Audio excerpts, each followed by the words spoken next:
মিনাকে আমি এখানে যে হকার বন্ধুরা এসেছেন তাদের সঙ্গে কথা বলছিলাম। কেউ কার্যত কথা বলতে পারছেন না, মানে বোবা। কেউ দীর্ঘদিন ধরে নিজের সংসার নিয়ে কি করবেন বুঝে উঠতে পারছেন না, স্বামী অসুস্থ, কোথাও কার্যত খাওয়া জুটছে না। এই মানুষজন এসছে আজকে তাদের ঠিকানার জন্য, তাদের ভবিষ্যতের জন্য। এটা কতটা কষ্ট তোমাদের দিচ্ছে? একটা মানুষের রোজগার চলে গেলে সে বেকার হয়ে যায়। আমরা কাজ দেবার দাবিতে লড়াই করছি, ফলে তো একটা বেকারের সমস্যা খুবই বেশি।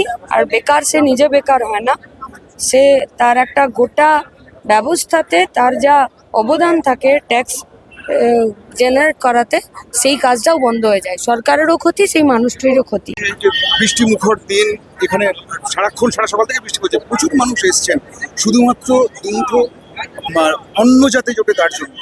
এরা সত্যি কি নিজেদের ঠিকানা যেখানে ছিল সেটা বজায় রাখতে পারবে? তোমার কি মনে হচ্ছে?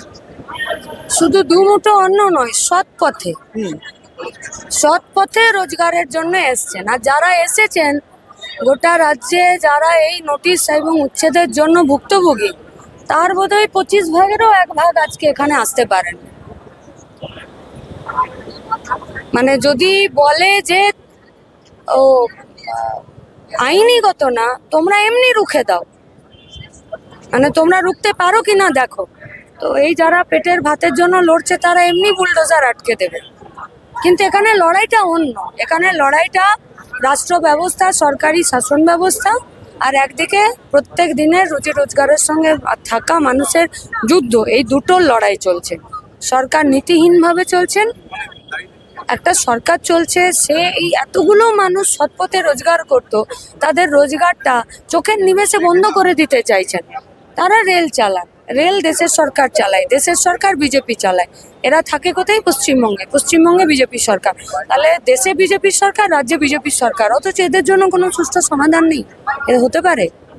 মিনাক্ষী, মুখ্যমন্ত্রী শুভেন্দু অধিকারী যখন বিরোধী দলনেতা ছিলেন তখন বলেছিলেন যে কোথাও যদি উচ্ছেদ হয়, হকার উচ্ছেদ হয়, কি ফুটপাতবাসীদের উচ্ছেদ হয়, তিনি প্রথম গিয়ে সামনে দাঁড়াবেন। আজ এখন উনি বলেছেন উঠে যান, পরে ভাববো। তাহলে ভোট পাওয়ার আগে যা কথা বলেন, ভোটের পরে যা কথা বলেন, দুটো আলাদা। সিপিআইএম, লাল ঝান্ডা, এরা আগে পিছনে একই কথা বলে। যারা খেটে খায়, যারা সৎপথে রোজগার করে, তাদের উপরে কোনো রকমের আক্রমণ আমরা মানছি না। প্রশাসনের তরফে, মানে বিশেষ করে আমি সরকারের তরফ থেকে বলতে, যে অনেকেই বলছেন যে রাস্তা পরিসর ছোট হয়ে গেছে হকারদের বসার জন্য, ফুটপাতের। ওনারা কি বলছেন নাকি এসব? ওনারা তো কোনোটাই অস্বীকার করছেন না। ওনারা বলছেন আমরা সৎ পথে রোজগার করি, বিকল্প রোজগারের ব্যবস্থা করে দিন। আচ্ছা, সরকার তো ভোটের সময় দলের হয়েও তো হকারি করতে যান। আমাকে ভোট দিন, আমাকে ভোট দিন, এটা হকারি তো। আমরাও তো সবাই যাই। তো কোথায় যাই? যেখানে ভোটার আছে। যে পাড়ায় আমার ভোটার থাকে না, যে পাড়াতে ভোটার লিস্টে মানুষের নাম থাকে না, সেখানে চলে যায় নাকি?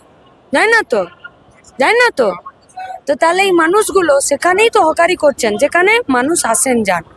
আপনিও এরকম যেখানে মানুষের সমাগম আছে সেখানে একটা বিকল্প ব্যবস্থা করে দিন। এইটুকুই তো বলছে, এর বাইরে তো কিছু বলেনি। আমি যে মানুষগুলোর সঙ্গে কথা বলি তারা প্রত্যেকেই বলছেন যে সিপিআইএম আমাদের বুক দিয়ে আগলে রাখার চেষ্টা করছে, আমাদের জন্য লড়াই করছে। মানে এই যে এত মানুষ তোমাদের দিকে তাকিয়ে রয়েছেন, কোথাও কি মনে হচ্ছে যে এই মানুষগুলোকে ন্যায় বিচার দিতে হবে? হ্যাঁ, এই মানুষগুলো তাকিয়ে আছেন বলে ন্যায় বিচার দিতে হবে না। এই মানুষগুলোকে রোজগারের পথে, সৎ পথে রাখতে হবে, নইলে রাজ্যটা একদম রসাতলে চলে যাবে। আর যারা এদেরকে তুলে দিচ্ছে, তারা এদের রোজগার বন্ধ করতে চাইছে। এবং যদি 100 জনেরও রোজগার যায়, তো এর মধ্যে অনেকে থাকবে যারা অসৎ পথে এবারে চলে যেতে বাধ্য হবে নিজের পরিবার পালনের জন্য। তাতে কি আখেরে রাজ্যের লাভ হবে?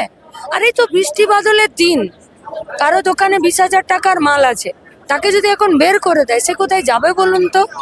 রেল বস্তিতে কেউ অসুস্থ বুড়ো বাবা মা আছে, কেউ প্রেগনেন্ট মহিলা আছে, কেউ বাচ্চা আছে। বর্ষার দিনে বুলডোজার দিয়ে আপনি ভেঙে দিচ্ছেন, কোথায় যাবে বলতে পারেন? শুধুমাত্র অন্যায় করছেন না, তার যা সরকারের দায়িত্ব তা পালন করছেন না, শুধু তাই নয়, চরম অমানবিক কাজ করছেন। শুধু রাস্তায় নামেননি মানুষগুলো।